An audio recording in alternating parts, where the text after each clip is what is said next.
Los días más calurosos del año se adueñan de las semanas de julio en la Heredad Segura Viudas. En el viñedo, el sol, la brisa y las temperaturas elevadas trabajan conjuntamente para que la uva supere una nueva fase de su evolución.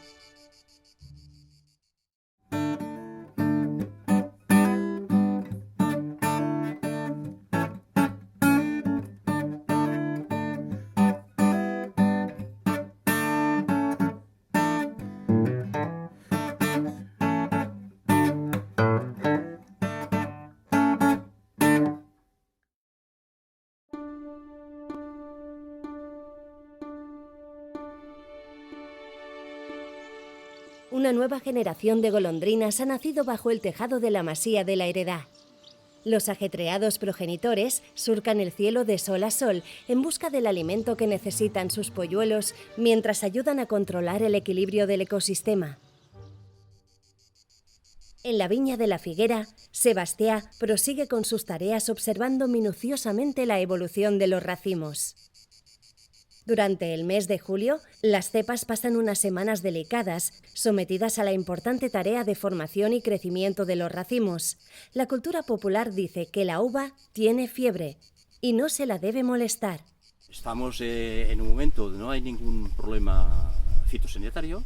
Las uvas no están prietas, se ve que están creciendo poco a poco. La temperatura es importante, hemos tenido frescor en el mes de junio, en julio no ha sido mucho calor, esto es bueno, creo que vamos a tener una maduración larga. La amenaza de plagas y enfermedades siempre está presente, más aún en un año con tantas precipitaciones. Sin embargo, la actuación conjunta de los rayos de sol y la brisa que llega desde el Mediterráneo son el mejor remedio para mantener la salud de estos pequeños racimos durante toda su evolución. La maduración debe ser larga si quieres tener un vino adecuado, ¿no? Y que sea larga con noches frescas y de día no valores superiores a 30 grados. La maduración larga es fundamental. Queremos obtener un producto, una uva, que evolucione poco a poco, creciendo en matices y aportando todo el potencial de estas viejas cepas de Xarel·lo al vino Creu de la Vid 2013. La vegetación es la clave para hacer un racimo óptimo, ya que los azúcares de la uva los va a poner la vegetación. Cuando más vegetación tenemos, si está equilibrada, el racimo va a madurar perfectamente. Para conseguir este propósito, no obstante, no solo se debe confiar en las bondades de la meteorología, a menudo arbitrarias. En su perfil previsor habitual, el viticultor ya ha realizado algunos trabajos que también van a ayudar. Cuando hemos hecho la esporga, el trabajo cultural de sacar hojas, hemos tenido mucho cuidado en dejar las hojas cerca del racimo.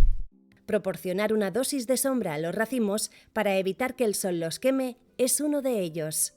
Los pequeños detalles como este son los que, en su conjunto, acaban diferenciando una cosecha, y aunque las amenazantes tormentas de este julio no se han fijado en nuestros viñedos, debemos seguir anticipando los acontecimientos para afrontar la última fase de esta cosecha. El río Villes recoge el agua que muchas tardes cae más al norte mientras los alevines de Barbo colirrojo se concentran en los recodos más tranquilos. En pocos días, los racimos comenzarán su última transformación, sus granos brillarán y la luz penetrará en su interior. Los ácidos se transformarán en glucosa y empezará la maduración.